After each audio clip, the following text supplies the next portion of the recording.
En efecto, cuando nosotros hablamos de integración jurídica, doctoras y doctores, estamos hablando de las lagunas del derecho.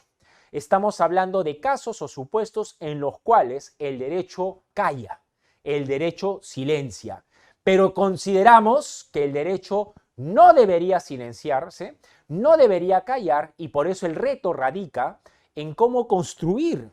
una disposición jurídica que de pronto no está como parte del ordenamiento. Para entender esto, quizá convendría partir primero de identificar por qué pasa eso. ¿Por qué resulta que hay lagunas del derecho? ¿Por qué hay casos, situaciones o materias que a pesar de su relevancia social, de pronto el derecho no se ha ocupado de ellas? ¿A qué responde esta realidad? Primero, una primera razón que podríamos esbozar para comprender por qué no siempre el derecho va a tener respuesta para todo es que las disposiciones jurídicas son hijas de su tiempo. ¿Qué quiero decir con esto? Que hay que tener en cuenta que las disposiciones jurídicas son expedidas, emitidas por el legislador, atendiendo a la coyuntura o al momento en el que este legislador se encuentra en funciones. Es decir, trata el legislador de desmenuzar, de comprender esa realidad tan compleja que le rodea, y a partir de comprender esa realidad emite una disposición jurídica que atienda a ese contexto, esa realidad. Pero no olvidemos, doctoras y doctores, que cuando yo digo que la realidad es dinámica, no solamente me refiero a su propia complejidad de ese entramado social, cultural, político o económico, sino que esta realidad es dinámica en el sentido de que va cambiando y a una velocidad tan vertiginosa que es bien difícil que el derecho le pueda tomar el pulso. Lo que quiero decir entonces cuando la disposición jurídica digo es hija de su tiempo, es porque a pesar de que el legislador haya procurado emitir una disposición que logre abrazar esta compleja realidad de ese entorno en el que se encuentra, esa realidad, ese entorno va a cambiar. Y a veces es posible que la disposición jurídica vía interpretación se adapte a las condiciones que puedan asomar a futuro. Pero también es cierto que en muchas ocasiones la disposición jurídica, por su formulación, por su redacción, no va a ser necesariamente capaz de atender situaciones o casos que se puedan presentar a futuro a partir de cómo esa realidad ha cambiado, ¿no? Por ejemplo, hoy por hoy, doctoras y doctores, la inteligencia artificial ha cobrado muchísima fuerza y nosotros ya, si bien como Estado hemos emitido una ley sobre el particular, está en ciernes el reglamento de esa ley. Pero nosotros recién nos estamos ocupando, por ejemplo, de la inteligencia artificial este año, cuando la inteligencia artificial forma parte de nuestras vidas hace muchos años atrás. Por lo tanto, han habido seguramente varios casos o situaciones en las cuales el ordenamiento jurídico no ha tenido necesariamente una respuesta expresa o explícita, como quiera que la inteligencia artificial, por lo menos hace algunas décadas atrás, estaba más cerca de una novela de ficción o de alguna película del cine. Pues bien, eso nos demuestra que a pesar de que yo como legislador o como autor de una disposición pretenda regular toda esta realidad, al ser esta realidad tan cambiante, pueden presentarse a futuro situaciones de las cuales el derecho no se haya ocupado. Por eso decía, toda norma es hija de su tiempo. Segunda razón de por qué se presentan las lagunas legales. Recuerden que el legislador o el autor del derecho de las disposiciones imagina esa realidad a la cual busca regular.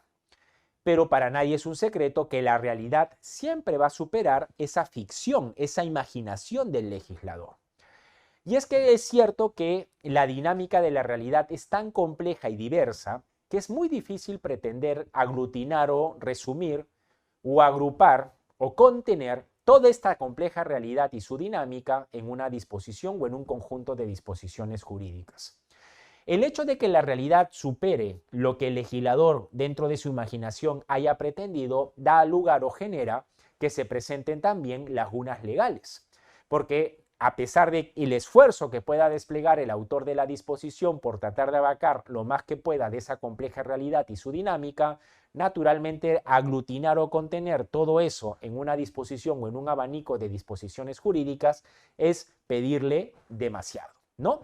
De hecho, probablemente cuando se expidió el Código Civil, por ejemplo, haciendo referencia al caso de los hijos de Ricardo Morán, en este artículo en el que se indica que si la madre no revela la identidad del padre, puede registrar a su hijo o hija con sus apellidos, ese Código Civil evidentemente está partiendo de un presupuesto, situación o escenario que no es el que tenemos hoy, donde como producto de la técnica de la maternidad subrogada podemos tener más de un caso, como el del señor de los hijos, el señor Ricardo Morán, en el que a partir de esta técnica se pretenda luego que el ordenamiento jurídico les dé reconocimiento a estos dos menores de edad. A eso se refiere con que la realidad supera la ficción. No siempre o no en todos los casos solamente será la madre la que no pretenda revelar la identidad del padre, sino que pueden haber situaciones que de pronto el legislador no imaginó, pero que ahora tienen lugar, en los que de pronto el padre, producto de este caso, por ejemplo, no pretenda revelar la identidad de la madre y sin embargo el Código Civil no se ha ocupado de dicha situación.